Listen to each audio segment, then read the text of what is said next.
National Youth Festival English Edition Kunmangagi manung channa pangthokliba Viksit Bharat Essay Challenge da Manipur ge Mahut Sinduna Saruk Yariba Maheiroi sing ngasi Manipur University ge Vice Chancellor Professor Naorem Lokendra na Bir Tikendrajit International Airport tagi Lamthakhre faculty member ani abadi Maheiroi taraga Manipur delegate taraga taruna Saruk Saba team ado lamthapagi ngasi Bir Tikendrajit International Airport da pangthokpa thauram aduda Manipur University ge NSS cell ge program coordinator amadi Viksit Bharat Committee ge Nodal Officer Dr. Laishram Santosh Saryake Lamthabagi Thauram Aduka Mari Lainana Manipur University ge Vice Chancellor Professor Naorem Lokendra na hai Tha asigi taradagi taraganithoi fawba New Delhi ge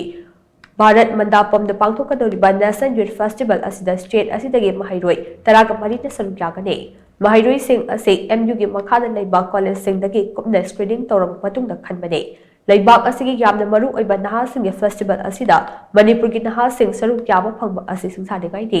youth leadership ta ahenba meeting thamliba festival asida saruk yariba Manipur gi Maheiroi singna achoba kanaba ama phangani festival asida state asigi Maheiroi sing asiga Prime Minister Narendra Modi ga unaduna wari sanabagi tanja amusu phangani thajai haina mangna makha takhi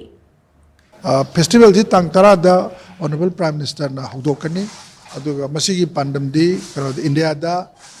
national integration porokpa communal harmony porokpa aduga maru na youth leadership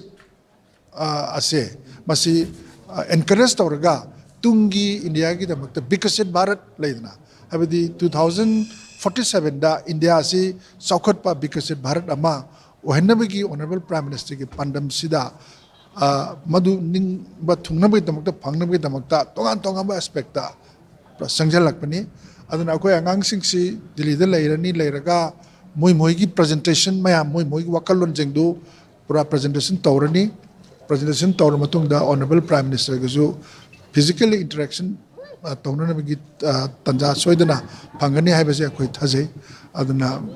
soidana makke akoi angang singsi halakanda Manipur gi narol amadi Manipur ki satra satri singda moina kari torke haibagi maya wa sing adu tambaga loinana anoba akhoi generation of youth leadership amadi wakhalon